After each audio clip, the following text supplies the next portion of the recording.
Hello friends, మరో చిన్న మాటతో మీ ముందుకు వచ్చిన. మా తాత కోళ్ళకు గింజలు వేద్దామని గింజలు వేస్తూ ఉన్నాడు. అప్పుడు మా అవ్వ వచ్చి, ఓహో ఈ ముసలోడు గింజలు వేస్తున్నాడు, నాకెందుకో డౌట్ వస్తుంది, గింజలతో పాటు డబ్బులు కూడా ఇసిరేస్తున్నాడేమో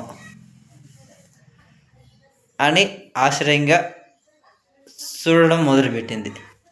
మా తాత జోబుల నుంచి 10 రూపాయలు బిళ్ళలు కింద పడినాయి. ఆహా,